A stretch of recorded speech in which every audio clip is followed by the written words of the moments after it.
Bonsoir, j'espère que vous allez bien. Cet après-midi, nous allons ensemble voir la notion du NAT et plus particulièrement le NAT dynamique. Dans le tuto précédent, nous avons eu à voir le NAT statique. Cette fois, nous allons donc passer à l'étape de NAT dynamique. C'est quoi donc la différence entre le NAT dynamique et le NAT statique? Le NAT statique, lui, a une adresse privée. On a une adresse publique pour que l'ordinateur puisse aller sur Internet. Donc, si dans votre réseau local, vous avez 10 adresses privées, il vous faut absolument 10 adresses publiques conséquentes pour pouvoir avoir accès à Internet. Au niveau du NAT dynamique, les choses vont se simplifier. Prenons par exemple l'exemple d'un réseau local qui a 10 ordinateurs. Donc, notre parc informatique est constitué de 10 PC. Pour que les 10 PC puissent avoir accès à Internet, il va falloir absolument que ces 10 PC passent par une adresse publique. À la seule différence avec l'adresse, le NAT statique, eh bien le NAT dynamique va allouer une pool. C'est-à-dire, on va prendre 2 adresses IP publiques et on va allouer à ces 10 adresses IP privées pour pouvoir aller sur Internet. Donc, les 10 adresses IP privées là vont emprunter, d'accord, l'une des 2 adresses IP publiques là pour pouvoir aller sur Internet. Donc, on va constituer notre réseau avec l'architecture suivante. On va donc prendre un routeur qui va constituer le routeur de notre réseau local, accompagné donc de 2 switches. Voilà, donc nos 2 switches seront positionnés là. Nous allons donc prendre au sein de notre réseau local 2 ordinateurs. On va prendre ici un ordinateur et un serveur. Et puis on va donc câbler. Donc ça sera un réseau pas aussi compliqué, un réseau simple. Voilà, donc passons donc au câblage de notre réseau local. Voilà. Ceci dit, voilà, nous allons donc câbler notre réseau local. Et là maintenant nous sommes donc du côté FAI. Voilà, donc j'avais dit le deuxième routeur constitue donc le FAI, le fournisseur d'accès à Internet. Bien. Maintenant, nous allons allouer donc des ports série. Nous allons donc allouer des ports série à notre routeur. Sorry. Ok, nous allons donc allouer un port série à notre routeur. Ici aussi, on fera donc la même chose. On alloue donc un port série. On éteint d'abord le routeur. On lui alloue le port et on réactive. Voilà. Donc, on vient donc faire donc le câblage de notre interface série. Voilà. Donc, voilà un peu notre routeur. Nous allons donc dire ici, ça sera dans l'adresse, c'est comme une adresse privée 192.168, par exemple, .100.0/24. Par exemple, ça c'est notre adresse IP privée. Et ici, nous allons donc prendre l'adresse IP privée 10.0.0.0. Voilà. Et puis /24, /8 plutôt. Voilà. Donc, ceci constitue donc notre réseau privé. Donc, le LAN 1 et le LAN 2. Voilà. Donc, je vais mettre ici LAN 1 et ici LAN 2. LAN 2. Bien. Ici, nous allons donc prendre une adresse publique, donc 100.100 par exemple, .100.100.0 disons, voilà, 100 donc /8. Voilà. Donc, on s'arrête là. Et puis voilà, on fait un peu le design autour de ça, ouais. Ok, ça c'est notre LAN. Ça c'est notre LAN, ça c'est notre adresse. Voilà, ça c'est notre adresse publique. Ça c'est notre deuxième adresse publique de LAN 2. Voilà, donc passons donc à la configuration de nos PC. Voilà, donc ici, on a donc notre adresse 192.168.100.2. Désolé, 168.100.2. Voilà, on va donc copier cette adresse. Ici, ça serait donc le point 1. Bien, donc nous allons faire la même chose ici. Voilà. Ici, on va allouer à cette adresse, à cette machine, le point 3. La passerelle, c'est toujours le point 1. La même chose ici, ça sera donc le 10.0.0.2. Voilà. Voilà. Et ici, la passerelle sera donc le point 1. Notre deuxième serveur ici, on va lui allouer donc l'adresse 3. Et puis voilà, ici, ça serait donc le point 1 comme passerelle. Nous avons donc fini de configurer les PC. On va donc passer à la configuration donc, de nos routeurs. Ceci dit, on va donc venir en ligne de commande. Dans la ligne de commande, on entre très rapidement Enable en mode de configuration globale. Et puis voilà, on va donc aller à l'interface Gigabit Ethernet. Voilà, 0000. Donc cette interface-là. Gigabit Internet 000. Et puis on va lui allouer donc IP adresse 192.168.100.1 avec le masque 255.255.255.0. Voilà, et puis on active donc cette interface-là.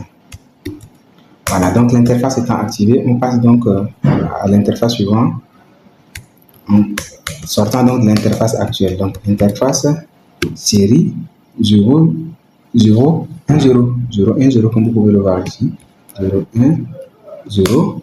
Et puis IP adresse, eh bien on va prendre donc le 100.100.1 avec le masque 255.0.0.0. Donc on active donc l'interface de notre routeur comme ceci. On a donc ainsi fini avec la configuration de l'interface de notre routeur ici. On va donc venir sur le deuxième routeur et on va donc reprendre la même action. Donc on vient en ligne de commande. Ah oui, on nous dit que notre routeur n'est pas venu. On va donc venir en ligne de commande. On attend un peu pour que le routeur puisse se réinitialiser. Voilà, donc c'est vraiment une étape très importante de la configuration réseau parce que les NAT sont des notions obligatoires en réseau qu'il faille donc comprendre pour mieux comprendre le fonctionnement du réseau. Donc cette fois, on va donc configurer tout. Après avoir configuré cela, on va donc passer en mode, voilà, donc en mode privilège. Nous allons donc en mode de configuration globale. Attention, c'est un bug. Essayons donc de patienter un peu le temps que ça se résolve. Hein. Voilà, donc on reprend, donc on entre donc en mode de configuration globale. Donc conf T. On entre donc en interface. L'interface côté LAN c'est gigabit toujours internet 000. Côté LAN donc c'est gigabit 000 avec IP adresse 10.0.0.1. Voilà, .1. Comme ceci avec le mode 255.0.0.0. Attention. Ah, nous avons donc nous n'avons pas mis le point ici, donc il va falloir qu'on mette le point ici. Bien. On ressort donc on active donc cette interface. On ressort de cette interface et on part donc en interface série. Voilà, donc l'interface série ici de notre routeur c'est 0, 1, 0 toujours. Voilà, donc c'est 0/1/0.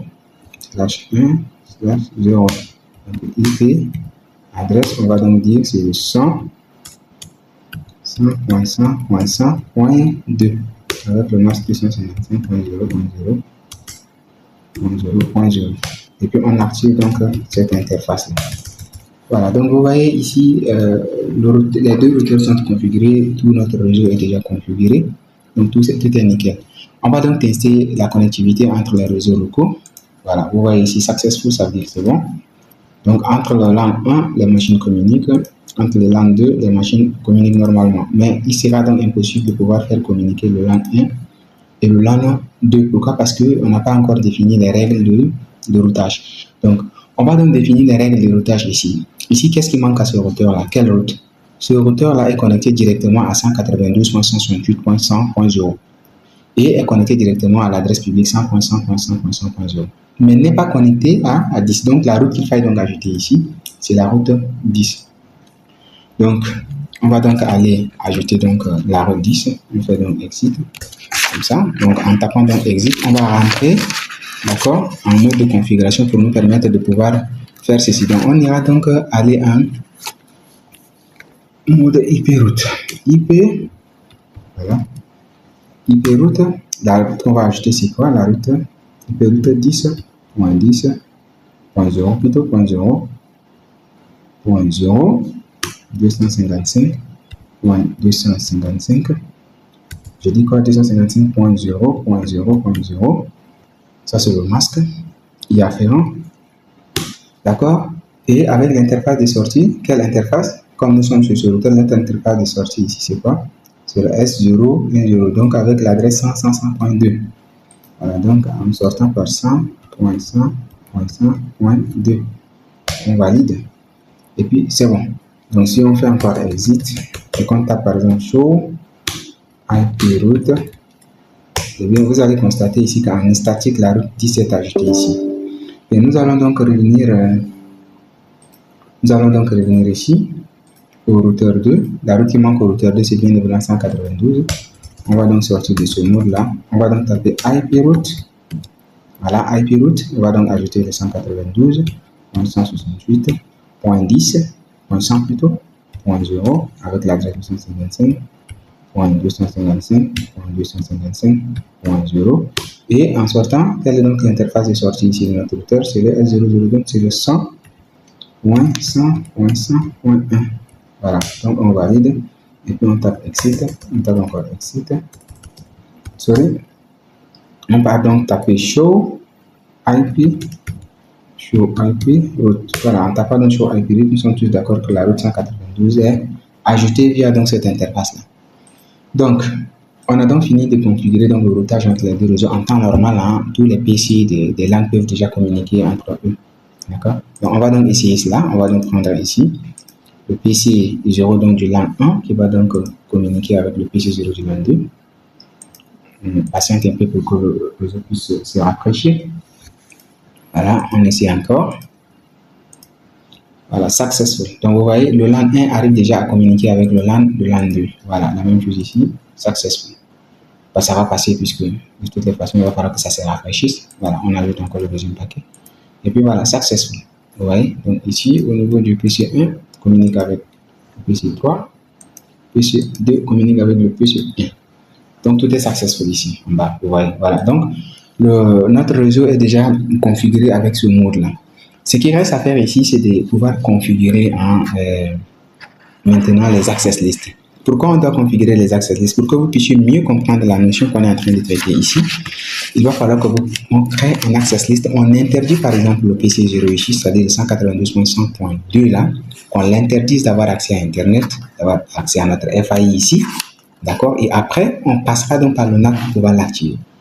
Pour ce, on va venir ici sur notre access list. On va donc créer un access list ici. L'access list est déjà créé. Plutôt, ce qu'on va faire ici, c'est de pouvoir interdire la sortie ici. Donc, on viendra ici. On va donc aller en mode de configuration. On tape conft. Voilà. Donc, après avoir tapé conft, comme ce qu'on dit, on va donc aller en access list. On va donc créer access list. On va lui donner le numéro 1. Access list 1. D'accord? Access list 1. Et qu'est-ce qui vient après? On va donc aller chercher, d'accord, la règle. La règle, c'est quoi? La règle, c'est l'interdiction. Et l'interdiction se définit par quoi? Définit par deny. Voilà. Donc, deny. Access list 1. Sorry, il faut que je fasse ça comme ça. Access list. Qu'est-ce que je fais? Access list 1. Voilà. Et puis on tape deny. Access list 1. Deny. D'accord? Qu'est-ce qu'on essaie d'interdire? On interdit quoi? On interdit l'adresse 192.168.100.1 avec le masque par défaut, donc 0 place 0 place 0 place 200. C'est une adresse classée, donc 255. On valide. Donc l'access list est déjà créé ici. C'est-à-dire nous avons créé une règle d'interdiction. Nous avons interdit à notre PC 1 de pouvoir avoir accès. Tout à l'heure, quand on avait testé, vous êtes sans ignorer que le PC 1 ping directement le LAN 2.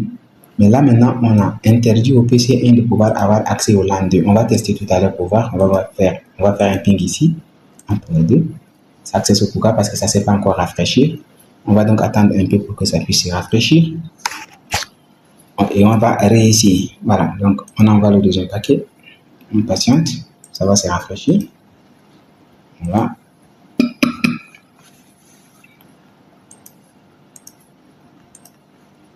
Ok, on fait toujours le rafraîchissement. Ah, désolé, nous avons oublié de pouvoir dire l'interface. Donc nous allons dire sur quelle interface? Nous allons dire sur l'interface série 0/1/0.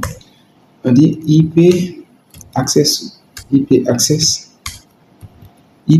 group 1 D'accord? Qu'est-ce qu'on dit encore? IP access group 1, in. Pourquoi? Parce qu'on interdit donc l'entrée sur ce routeur. IP access group in. Ok, on valide. En ce moment, on peut maintenant tester. Voilà, donc on prend ici, on essaie de tester, ça va prendre un peu de temps. In progress filed. Vous voyez? Encore là, ici et là. In progress filed. Voilà, donc ça veut dire qu'on a déjà défini les règles d'interdiction de notre PC de notre PC 1 vers le LAN 2. Ça, c'est déjà bien. On va toujours continuer dans le même sens. On va donc passer maintenant aux choses sérieuses, celles qui consistent donc à pouvoir configurer le NAT en question. Donc, pour configurer notre NAT en question, on va donc venir sur l'interface de notre routeur ici, d'accord? Et on va donc entrer, d'accord, les pools d'adresses. On va définir ici, on sort ici, là, et puis on va définir d'abord les adresses IP publiques qu'on doit utiliser dans notre LAN. Qu'est-ce qu'on fait? On va donc taper IPNAT pool. IPNAT, voilà, IPNAT, bon, je passe en minuscule, c'est mieux. IPNAT pool. Et maintenant, dans le IPNAT pool, on va donner un nom. Bon, moi, je donne un nom bizarre, hein, je dis comme ça, Ngoji. IPNAT pool, Ngoji, donc c'est le nom que je donne donc à mon pool ici. IPNAT pool Ngoji. Et puis, je définis donc les adresses. Quelle est la place que je veux? Je dis 100.100.100. Je dis, je prends l'adresse là de 1 à 100.100.100. Je donne seulement deux adresses, hein, ou bien 3, je dis. Voilà. Je dis comme ça, 3. D'accord? Je m'arrête là. Et maintenant, je vais définir le masque des sous-réseaux. Donc, je vais taper ici le net masque. Voilà. Le net masque est j'ai défini donc le net masque étant dans 255.0.0.0. Je valide. Après avoir validé, je viens de créer déjà les adresses publiques, les 3 adresses publiques qui vont accompagner l'ensemble des adresses privées que j'aurai donc à configurer. Bien. En faisant cela, j'aurai besoin maintenant de créer encore un access list pour pouvoir permettre à ces adresses-là d'avoir accès à ma plateforme internet. Donc, qu'est-ce que je fais? Je dis access list. Donc, je crée déjà un access list. Maintenant, je vais changer de numéro. Je ne vais pas conserver le numéro 1. Je vais créer un autre access list qui va répondre donc au pool que j'avais créé ici. Donc, access list 2, par exemple. Et je vais dire, tu me permets, donc permets à cette adresse 192 là, 192.168.100. Cette fois-ci, je vais permettre à tout le réseau. Je ne vais pas seulement permettre à une seule adresse, mais je vais permettre à l'ensemble des machines qui vont se retrouver dans le sous-réseau de pouvoir communiquer. Permis, et puis voilà, j'écris donc son masque. Son masque, c'est quoi? Son masque, c'est le masque inversé, c'est 0.0.0.255. Voilà, donc je valide. En validant cela, je viens donc de créer une règle de permission de mon adresse là, ou bien de mon sous-réseau là vers le réseau IP public. Maintenant, je passe donc à IPNAT. Voilà, IPNAT. Donc, je passe maintenant à la configuration de mon NAT en interne. Donc, IPNAT. Voilà, IPNAT inside source. Voilà. Donc, je définis donc la source. Quelle est la source? La source, c'est moi, de la liste que je viens de créer. La liste combien? Liste 2. La liste Ngoji, c'est la liste 2. Maintenant, je définis donc, je dis quoi? Je dis pool. Quel pool? Pool Ngoji. D'accord? Je définis donc le pool que j'ai appelé ici Ngoji. Bien. Cette règle-là va s'appliquer où? Comme c'est en inside, cette règle va s'appliquer à l'interface. Sur quelle interface? Sur l'interface Gigabit Ethernet 000 ici. Sur l'interface Gigabit Ethernet 0/0/0 ici. Je valide. J'ai fini donc avec cette interface-là. Maintenant, je vais dire donc IPNAT, d'accord, in. IPNAT in, d'accord, pour définir donc le trafic entrant. Voilà, donc après avoir défini le trafic entrant, je vais sortir. Maintenant, je vais définir encore sur l'interface de sortie. Donc, je vais dire tout simplement interface. Voilà, serial, parce que l'interface de sortie ici, c'est 0, 1, 0. Interface serial 0, 1, 0. Je valide. Après avoir validé, je vais taper tout simplement IPNAT out maintenant. IPNAT outside. IPNAT outside, je valide. J'ai défini donc l'interface en entrée et en sortie. Voilà, donc je viens donc de configurer déjà mon NAT à ce niveau. Ça semble être intéressant. J'ai donc configuré le NAT à ce niveau. Je vais revenir, d'accord, pour pouvoir donc... Bon, il va falloir que j'enregistre tout ça. Donc, copy run. Startup copie donc la mémoire actuelle sur la mémoire RAM. Donc, j'ai déjà défini cela. Ce que je vais faire, c'est quoi? Je vais donc entrer en mode debug. Donc, on va dire, voilà, debug IP. Voilà, donc je vais taper donc en mode débogage, debug IP NAT. Donc, debug IP NAT. J'entre donc en mode debug. Ce que je vais faire, c'est quoi? Je vais donc prendre un paquet ici, que je vais le faire transiter, d'accord? Je vais le faire transiter du sous-réseau 1 vers le sous-réseau 2. D'accord? Voilà, donc je le fais ici, le P1 vers le EPD. Ok, je le fais transiter, on patiente toujours, ça va passer, c'est qui est sûr. Patiente, ça va passer. Voilà, donc si on revient ici, voilà. Même comme le paquet ne part pas, c'est juste une question de latence, ça va aller. On dit l'adresse 100.2 ici. Pour aller sur Internet à emprunter, d'accord, le point 1 ici, dans le sous-réseau 2 ici. Je ne sais pas si vous voyez. Maintenant, à ce niveau, le 3, c'est-à-dire notre PC d'ici, d'accord, a emprunté donc l'adresse, le point 2 pour pouvoir avoir accès ici. D'accord. Si on ajoute un troisième PC, par exemple, si on ajoute un troisième PC, là, je positionne le PC ici, voilà, j'essaie de le connecter et je loue à lui donc l'adresse, bon, point 492.168.100.4. Voilà, masque, et puis voilà, je lui donne donc la même passeur point 1. J'arrête ceci. Maintenant, lorsque je viens pour envoyer le paquet d'ici vers là, d'accord, voilà, j'envoie donc un paquet d'ici vers là. J'envoie encore un autre paquet d'ici vers là. Voilà. Vous allez constater avec moi ici dans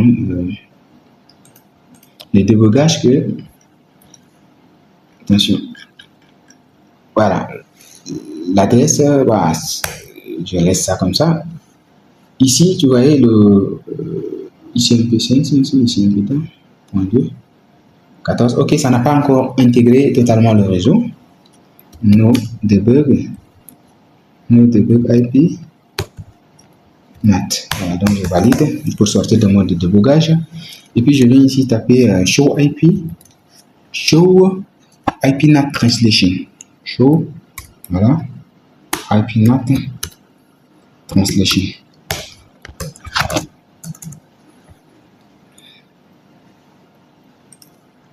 Ok,